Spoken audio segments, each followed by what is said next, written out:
పుట్టినరోజు బహు విశేషమైనది, ఘనమైనది. తండ్రి, అనేకులు ప్రపంచంలో పుట్టారు, చనిపోయారు, కానీ మీరు పుట్టారు. అనేకులకు ఆశీర్వాదకరంగా మీ పుట్టుక ఉన్నది తండ్రి. అయ్యా, మీ పుట్టుకమైనటువంటి ఘనమైన వేడుకలు మేము జరుపుకోవడానికి మాకు ఇచ్చిన ధన్యతకై స్తోత్రం నాయన. అయ్యా, ప్రతి ఒక్కరికి ఎవరైతే సాకులు వచ్చారో వారందరినీ ఆశీర్వదించండి.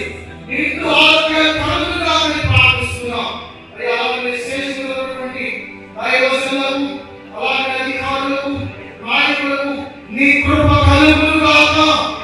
ఆంధ్ర రాష్ట్ర నాయకులుగా ఉన్నటువంటి మా ముఖ్యమంత్రి వర్యులకు కృప కలుగునుగాక. తండ్రి, సంఘాలని బలపడి అయ్యా నీ సువార్తను ప్రకటిస్తూ ఏ ఆటంకం లేకుండా ముందుకు కొనసాగుతున్నట్టుగా మీరు ఆశీర్వదించి దీవించమని ప్రార్థిస్తూ నాజరేయుడైన యేసు నామములో అడిగి వేడుకుంటున్నాము తండ్రి.